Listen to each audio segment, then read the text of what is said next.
on special request and invitation, we all the members of the business advisory committee. In the history of this assembly, it is for the first time that we are hosting a CPA conference, and it is a very important event. So all of us have a particular role in that. It is beyond politics. It is beyond party positions. We are having 13 speakers. We are having 91 delegates.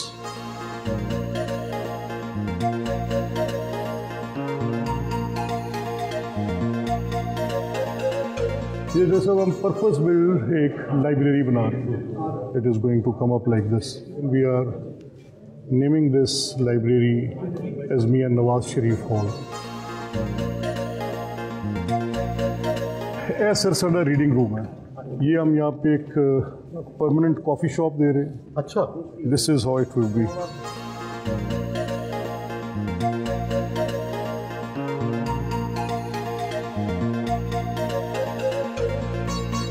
ساری دنیا میں جو parliamentarians ہوتے ہیں ان کو ایک research team دی جاتی ہے, تو اب آپ نے بھی شروع کیا ہے. اب ہم نے 27 ممبرز ریسرچ ٹیم بنائی ہے which would be dealing with 10 constituencies on average.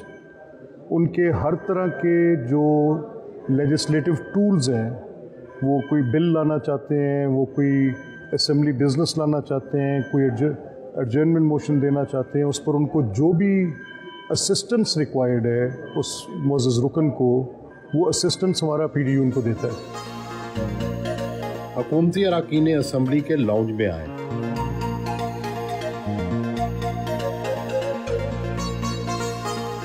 اراکین پنجاب اسمبلی سے ملاقات کی. اسمبلی اجلاس کی صدارت سے پہلے گاؤن پہنایا گیا. روایت کے مطابق اسپیکر پروٹوکول کے ساتھ اسمبلی میں آتے ہیں.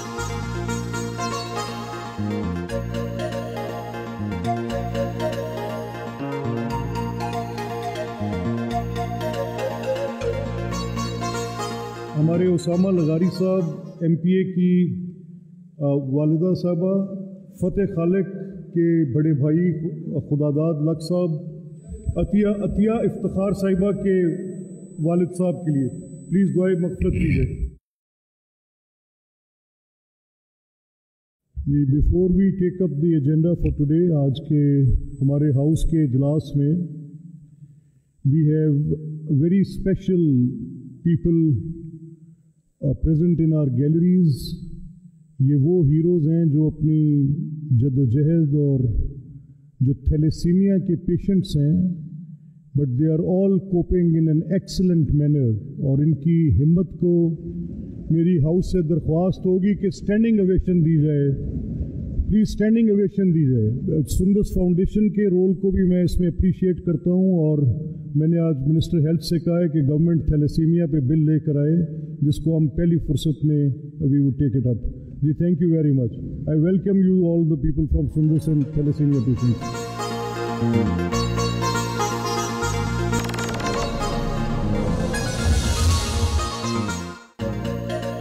اپنے دفتر میں آئے.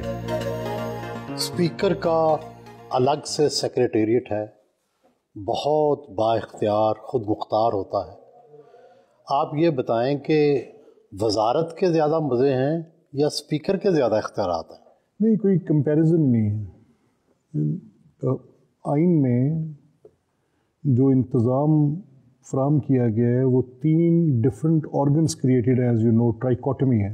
تو ایک لیجسلیٹو جو اس کی آرگن ہے اس کو اسپیکر ہیڈ کرتے ہیں. تو یہ جیسے ایگزیکٹو کو چیف منسٹر صوبے میں ہیڈ کرتے ہیں, جوڈیشری کو چیف جسٹس کرتے ہیں, تو کوئی پیرلل ڈرا نہیں ہو سکتا.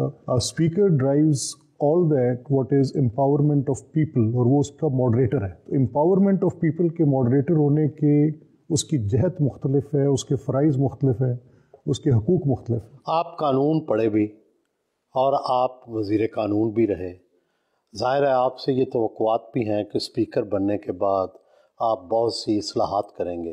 رولز آف پروسیجر میں بہت بڑا کون سا کام آپ نے کیا ہے؟ میرے دل کے بڑے قریب بات ہے جو آپ نے کی, اور اس پہ میں وزیر اعلیٰ پنجاب کا اور لیڈر آف اپوزیشن کا دونوں کی میں اس میں پولیٹیکل میچورٹی اور اسپیشلی جو گورنمنٹ کی اس میں, کیونکہ میں اس کا ایڈوکیٹ رہا ہوں, جو میں کہنا چاہتا ہوں میں اس کو سبسٹینشیٹ کروں گا.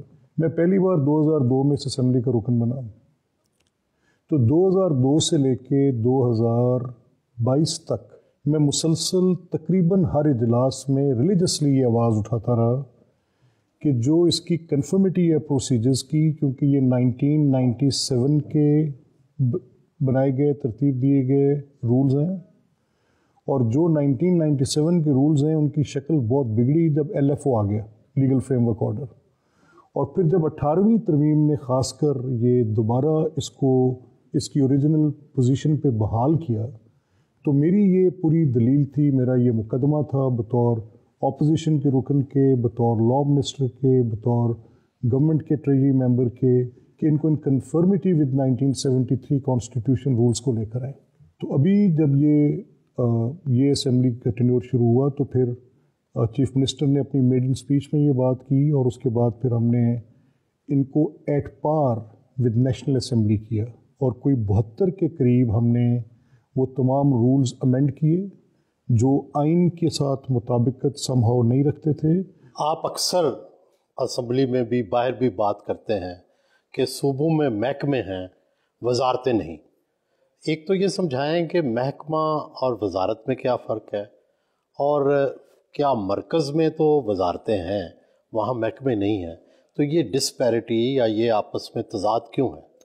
دیکھیں، یہ میں اس کو کوائن کرتا ہوں as an incomplete agenda of 1973 constitution۔ نہیں، اب تو یہ پوزیشن ہے کہ اگر کوئی فیصلہ ہونا ہے تو وزیر وہ فیصلہ نہیں کر سکتا، وہ سیکرٹری کے سگنیچر سے یہ جو سب اختیارات بھی اس کے پاس ہیں۔ یہ تو نفی ہے نا، یہ اس آئین کی فی الحال تو یہی ایسا ہے، لیکن یہ وفاق میں ایسا نہیں۔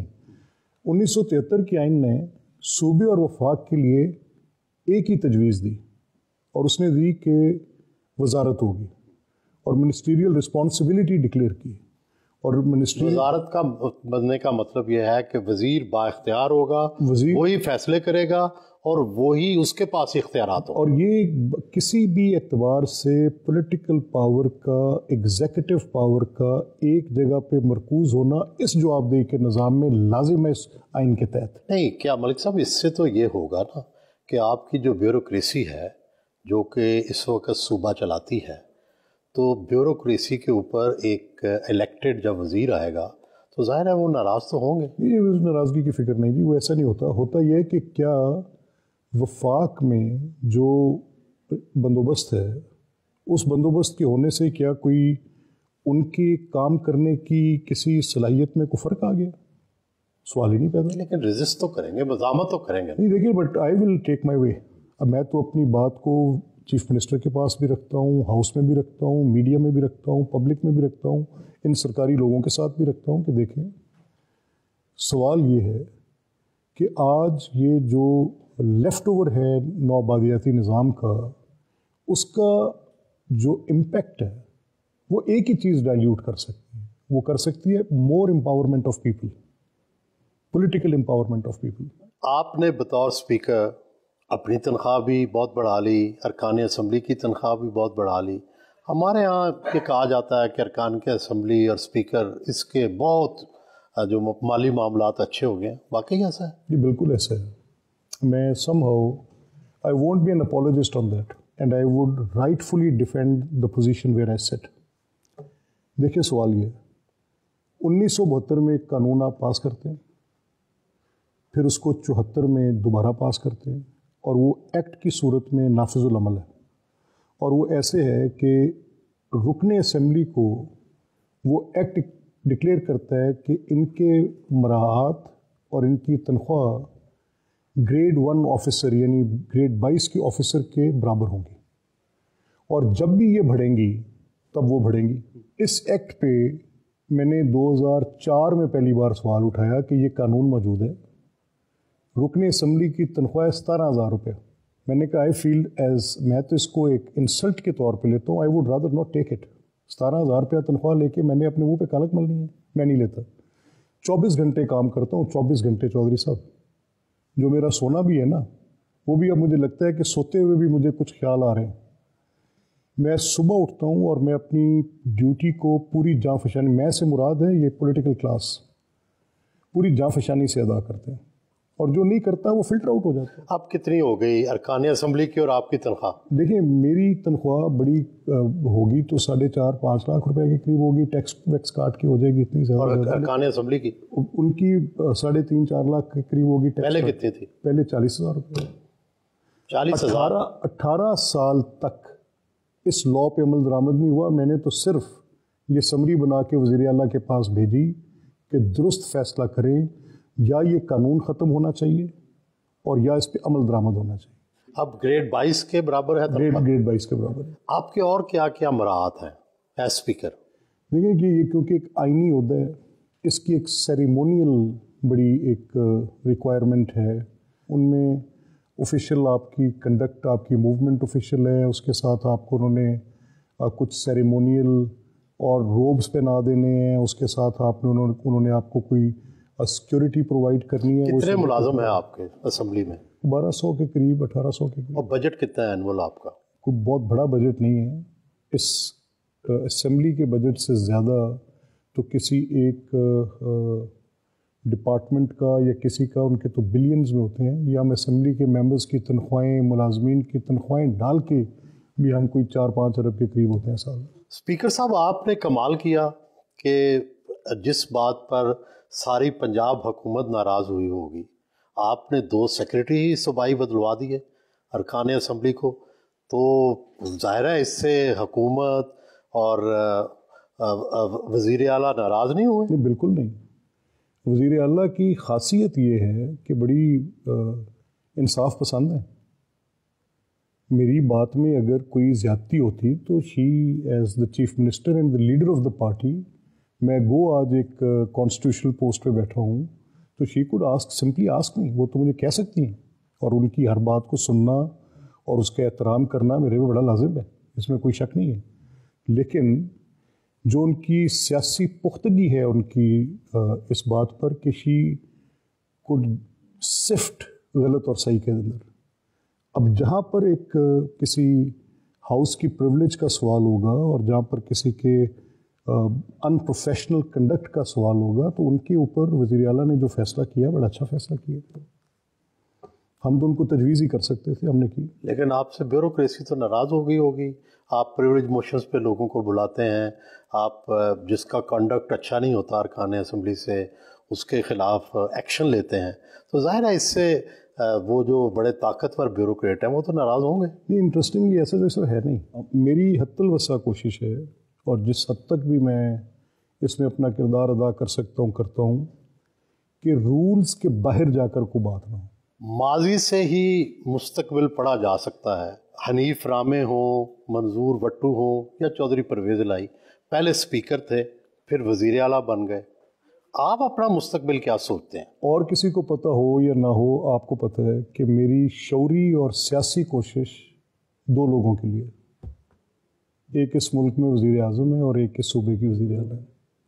تو میں اس وقت ایک بڑا کنٹینڈڈ آدمی ہوں کہ اب میرا جو پولیٹیکل جو میری ڈیزائر تھی دیٹ ہیز بین اچیوڈ, ایک وزیر اعظم کے طور پہ, ایک وزیر اعلیٰ کے طور پہ, اور میں اپنی پارٹی کا ایک پابند آدمی ہوں.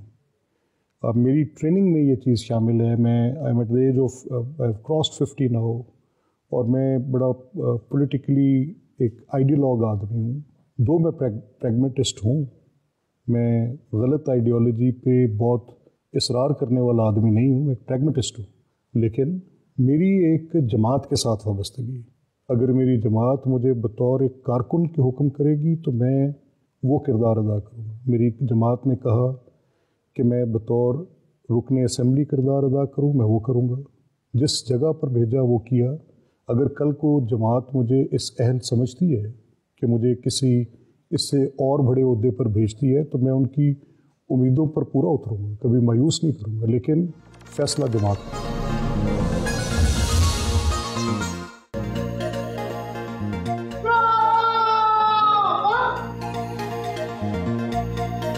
پنجاب اسمبلی سے روانہ ہوئے.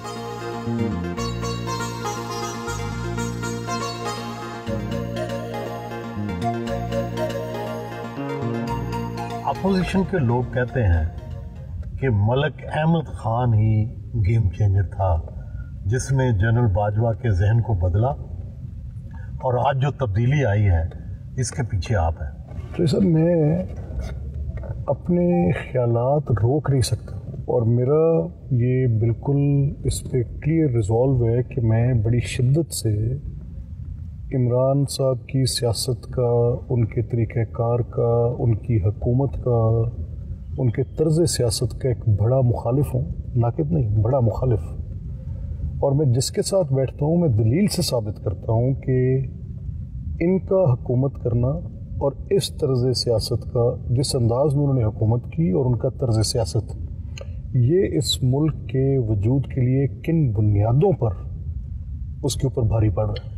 وہ کون سا لمحہ تھا اور وہ کون سی دلیل تھی جب آپ نے دیکھا کہ جنرل باجوہ آپ کی باتوں کے قائل ہو گئے؟ پریسائزلی اس وقت کی بات ہے جب لا وہ کرنا چاہ رہے تھے الیکشن مشینز کا پاس، اور جب الیکشن کمیشن نے 35 نکات کا ایک اعتراضی کاغذ، ایک پورا ضمیمہ چھاپا کہ یہ وہ 35 نکات جو اس الیکشن لاز کے ساتھ ایک ریگنگ کی نئی رجیم کریٹ کریں گے، تو یہ ہمارے اس پہ اعتراضات ہیں. اور وہ جب اسٹینڈنگ کمیٹی میں گئے تو میں نے کچھ اراکین قومی اسمبلی کو جو کہ انہی کی جماعت کے تھے، ان کے اوپر شدید تنقید کرتے ان کو پارلیمنٹری لاجز میں میری ان سے ملاقات ہوئی. میں نے یہ بات صرف اس وقت جنرل باجوہ کے سامنے نہیں رکھی، میں نے یہ بات اس وقت شہباز شریف صاحب کے سامنے بھی رکھی. اور میں نے ایک سوشل میٹنگ میں ایک شادی کے موقع پہ میں کوئی ان سے اچیچا ملنے نہیں گیا، کوئی پرٹیکولرلی ان سے بات کرنے گیا. میری ایک شادی پہ ان سے ملاقات ہوئی تو میں نے کہا کہ یہ آپ جو سپورٹ، تو ان کا موقف تھا کہ یار ہم تو یہ فاٹف وغیرہ میں جو ہمارے لوگ جاتے ہیں اس کے بیونڈ ہم نہیں جاتے. تو میں نے کہا پھر آپ کے علم میں نہیں ہے. جنرل فیض صاحب ایکسٹریملی ان پوری چیزوں کو گارڈ کرتے ہیں، اور آپ ان کی وہ لیجسلیشن جو پولیٹیکل نیچر کی ہے، اگر ان پہ بھی جنرل فیض صاحب کے آفس سے لوگ کہہ رہے ہیں تو بطور چیف سوال تو آپ کو اٹھے گا. تو جس سے انہوں نے کہا ایسا ہو نہیں سکتا، میری پوزیشن نیوٹرل ہے. اور اسی وقت سے عمران خان نے یہ کہنا شروع کیا، عمران خان صاحب نے، کہ یہ نیوٹرل کون ہوتا ہے. آپ امر بالمعروف کی مدد کریں، نہی المنکر کے خلاف آپ کھڑے ہوں. اور اس کے ساتھ وہ پھر یہ دلیل دینے لگے کہ اس تحریک عدم اعتماد کی ایک سیاسی عمل کو جب یہ برانڈ کیا جاتا ہے کہ یہ جو لوگ کہتے ہیں کہ کسی کے کہنے پہ بھی، میں اس کو جیلسلی گارڈ کرتا ہوں، کیونکہ اس تحریک عدم اعتماد میں ہمارے جتنے اراکین تھے جو تحریک انصاف کو چھوڑ کر آئے، وہ ایک سیاسی عمل کے نتیجے پہ چھوڑ کے آئے. لیکن کسی کے کہیں نہ کہیں سے کسی خفیہ ادارے کی سپورٹ تو تھی؟ نہیں، میں جیسے اس کو پٹ اٹ دس وے، دیکھیں وہ سپورٹ جو خفیہ ادارے کی عمران صاحب کو حاصل تھی، ہم یہ باور کرانے میں کامیاب رہے ہر سطح پہ اپنے سیاسی عمائدین کو، اپنے میڈیا کے دوستوں کو، اور آج بھی اسی اصرار کے ساتھ ہم کہہ رہے ہیں کہ یہ ایک انڈیجینیس پولیٹیکل ایکٹ تھا. ان کے 22 لوگوں نے ان کی حمایت توڑی، درست ہے، اور اس کے بعد وہ خفیہ ادارے کیسے آپ کے ساتھ آئے؟ نہیں، ہمارے ساتھ نہیں آئے، ہوا اور وہ بات پبلک ہو گئی. اس بات کو عمران نے پبلک کیا. He came out in public and he said کہ نیوٹرل تو جانور ہوتا.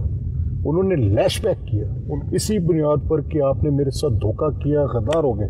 اسی نیوٹرلٹی پر انہوں نے سراج الدولہ کا فتویٰ بانٹا. میرا یہ ماننا ہے کہ وہ جو حمایت وہاں پر تھی میری، کیونکہ ایک بڑی سٹرونگ پولیٹیکل اپنی رائے ہے، اور کیا آپ یہ سپورٹ مت دیں، فاٹف گزر گئی ہے. جنرل فیض صاحب سے میری ملاقات رہی، اس میں کوئی شک نہیں ہے، میری ان سے ملاقات تھی، اور میں نے ان سے 2-3 مواقع پہ یہ کہا کہ یہ جو ایروژن آف ڈگنیٹی ہے نا، یہ ایروژن آف ڈگنیٹی آپ کے پولیٹیکل لیڈرشپ کی آپ ایروژن آف ڈگنیٹی ہو رہی ہے، وائلیٹ ہو رہی ہے ڈگنیٹی. نتیجہ کیا ہوگا کہ اسٹیٹ کے اندر ایک بالکل ایک آپ سمجھیں کہ ایک ہلچل مچے گی، اور وہ ہلچل اس فریجائل نظام کو مزید کمزور کرے. جمہوریت از امبیڈڈ ود فریجیلٹی. اس فریجیلٹی کو اگر آپ گیج نہیں کر رہے کہ کن چیزوں کی وجہ سے ہو رہی ہے، تو وہ بڑا بعض اوقات اس کا کیا تھا جنرل فیض کا جواب کہ میں کیا کر رہا ہوں، کورٹ میں معاملات دیکھ رہے ہیں. جیسے میں نے کہا کہ دیکھیں اب پوری اس گورنمنٹ، اور یہ بھی اپنی نوعیت کا ایک عجیب خوفناک واقعہ تھا کہ انویسٹیگیشنز کے کنٹرول پہ پولیٹیکل ایڈوائزرز کیبنٹ کے ممبر تفتیشوں کو کنٹرول کر رہے تھے. کون سی انویسٹیگیشن کو؟ یہ پوری نیب کی انویسٹیگیشن کو کنٹرول شہزاد اکبر کرتے تھے. He was an adviser on prosecution. کیا کبھی جنرل باجوہ نے جنرل فیض کو منع کیا اس پولیٹیکل میڈلنگ سے یا سیاسی جو کام کر رہے تھے؟ کانسیکوینشلی ہم نے یہ دیکھا کہ اگر وہ منع نہیں کیا تو پھر یہ جو صورتحال پیدا ہوئی, جو ان کانسیکوینسز ہم نے دیکھے کہ پبلک میں بات آئی کہ اپوائنٹمنٹ آف ڈی جی آئی زیر بحث آئی. گورنمنٹ کی یہ ڈیزائر, دا دین گورنمنٹ عمران خان صاحب کی یہ ڈیزائر کہ یہاں پر ڈی جی آئی کنٹینیو کریں گے, تو یہ جو کوئی ایک بڑی کمفرٹیبل پوزیشن کی عکاس نہیں تھی, یہ کسی اختلاف کا نتیجہ ظاہر کرتی تھی. نہیں, لیکن دیکھیں نا, جنرل فیض فیوریٹ تو آخر تک رہے جنرل باجوہ کے.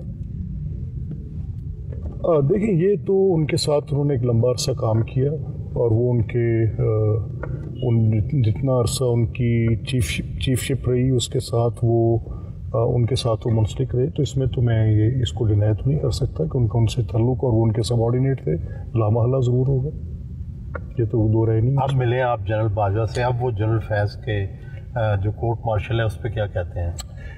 دیکھیں, میری اس سلسلے میں تو ان سے بڑی مختصر سی کبھی بات اگر ہوئی ہے تو ہوئی ہے, کیونکہ اس کے ساتھ بہت سینسٹیوٹی اٹیچڈ ہے, اور وہ سینسٹیوٹی کسی ایک اتنی ہائی پوزیشن کے آدمی کا even after his retirement to be actually engaged in political acts, اور پھر اس میں ان کا سپریم کورٹ کے ججز تک جانا, ان کے ساتھ جا کے بات چیت کرنی, فیوریبل فیصلے حاصل کرنے, تو میں اس معاملے میں بہت احتیاط کا دامن برتتا ہوں. میں جنرل باجوہ کو کسی ڈیفیکلٹ پوزیشن میں لانا نہیں چاہتا. رات گئے اسپیکر ہاؤس پہنچے, دوست احباب کے لیے پرتکلف عشائیہ کا اہتمام کیا گیا. سابق صوبائی وزیر بیرسٹر سید اظفر علی ناصر اور ممبر قومی اسمبلی عبد الرحمان خان کانجو کے علاوہ علاقے کے معززین بھی موجود تھے.